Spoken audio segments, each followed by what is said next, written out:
This is a deeper dive into what is potentially bodies and blood found in this El Salvadorian prison, CECOT. All right, so this is Google Earth, and this is the CECOT, El Salvador's mass prison, and it appears to show, here, zoom all the way in, like what the hell is this? Right? What is this? What is this? So this image is March 2024. If that is a pile of bodies, it doesn't matter that this is 24. That means those are dead El Salvadorians there and their blood and their bodies. This is where we have sent hundreds of innocent people from the US, and the president's talking about sending US citizens here. So Bukele, the dictator of El Salvador, ordered this mega prison to be built in 22 and it opened in 2023. It can hold up to 40,000 inmates. The prisoners do not receive visits and they are never allowed outdoors. They have said that those held in CECOT would never return to their communities. The Salvadorian government does not plan to release any prisoners from CECOT. So they are not releasing a single person from this prison, and they are already over capacity. How are they going to make room to put Americans and other deportees in here? All right, so let's go back to this image. This is Google Earth, like I said, so you can see, this is not something I doctored. And here's the center, which is gigantic. This is a town of 23,000 people. Look how big this facility is. And you zoom in, and this is what is so concerning. Like, I know our brain likes to see patterns, but it's hard not to see blood and not to see what might be a pile of human bodies. And then here's some more discoloration. Take my snipping tool, take a screenshot of this. So it's probably better to do this in Lightroom, but I don't have that on my computer. So we'll just turn up the contrast and zoom in, bring down the highlights, bring out the shadows, turn up the saturation. So it's a lot of reds. I mean, that's very flesh colored. The image itself is pretty desaturated from the satellite, probably because it's daytime. Sharpness, so that's, algorithm based, so you can't trust what the sharpness shows, but God, this is disturbing. This is really disturbing. They're just trying to bring in some more color, and you have to remember these are algorithm based enhancements. The computer just making a best guess at what colors should be there based on the information the image already has. So it's not proof, but that's, as I look at it, it gives me goosebumps. So that's the, edited, enhanced image, and this is the original. You can see there's, a lot less contrast and a lot less saturation. That's the original from Google Maps. Here's the enhanced. What the fuck is this? Now let me point out some interesting things. If you look at the rest of this facility, right? So this is 24. This facility opened over a year ago, January of 23. But the rest of this facility is just spotless. It doesn't look like there's any activity in here. And I guess if they are never allowed outside, it would look like this, but this looks to me like an image from before this facility was in use. And if you look at the parking lot too, if this place holds 40,000 people, you're going to need a shitload of guards and everything else, and this parking lot is empty. Again, that tells me this is an older image, which does not match up with the date of 2024, almost as if maybe they have sanitized this image, but they forgot to sanitize this little spot right here.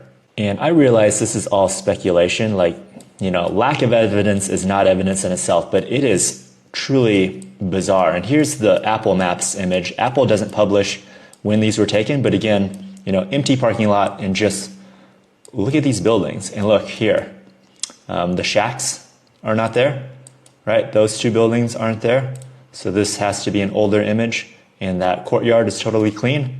But look at all that's going on here. And then just, another just totally sanitized image that shows not a peep of the 40,000 plus probably inmates that are incarcerated there for life, right? And here's Google Maps, which I think is the same, image as Google Earth, but you can see it right there. All the information is there. You can go look for it yourself. All right, back to Google Earth. Let's take a look down here. People thought these were body bags. I think they're scooters. So I'm going to take my snipping tool and just take that for scale. So you can see, right, it's the same. The scale hasn't changed. So then we'll go back over, and that's zoomed all the way in. So I'm going to zoom all the way in here and take that image. Now a scooter, right, is roughly human-sized. So you take that to this pile of whatever that is. It's hard to tell. Like that looks like maybe it's like a beam of wood or something, but it's so blurry it's hard to tell. But it's not, the scale isn't like so different that you could clearly say like, yeah, that's definitely not bodies. So just, I know, not evidence of anything, but makes you think. Something else people pointed out, this is the dirt around the area, which has that same reddish hue as here. So that could be just dirt. Hopefully that's what it is. So we have to, keep all these, the most likely explanation generally is the explanation. So maybe that's just construction and dirt. But I really find it odd and suspicious that these images seem to have been scrubbed, right? That is very suspicious to me. So a little more history of this place. Bukele met with Marco Rubio and offered to accept dangerous American criminals in exchange for a fee. So then March 15th, 2025, the State Department deported alleged gang members to CECOT, and they paid the El Salvadorian government $6 million. And now the U.S. Supreme Court has voted unanimously 9-0 to return this man completely innocent, no crime. ICE even admitted that they made a clerical error. They sent him to this hellhole prison. So what's terrifying with this image is people have pointed out, maybe this is why they have made no efforts to get him back, and they say they can't get him back because maybe he is not alive anymore. Even if that isn't a mass murder site, we know hundreds of people are dying in these mega prisons because the conditions are horrific. Here's firsthand accounts. So one of the people, 18-year-old construction worker, said police beat newcomers with batons for an hour, said when he denied being a gang member, they sent him back to a dark basement with 320 detainees, where guards and other detainees beat him every day. One guard beat him so severely once that it broke his ribs. He said the cell was so crowded that detainees had to sleep on the floor or standing, an allegation we hear frequently in a prison system with 108,000 detainees, 1.7% of El Salvador's population. U.S. State Department itself describes these conditions as life-threatening. Here's context on why these prisons exist. There has been a 3-year-long state of emergency in El Salvador which suspended constitutional due process rights.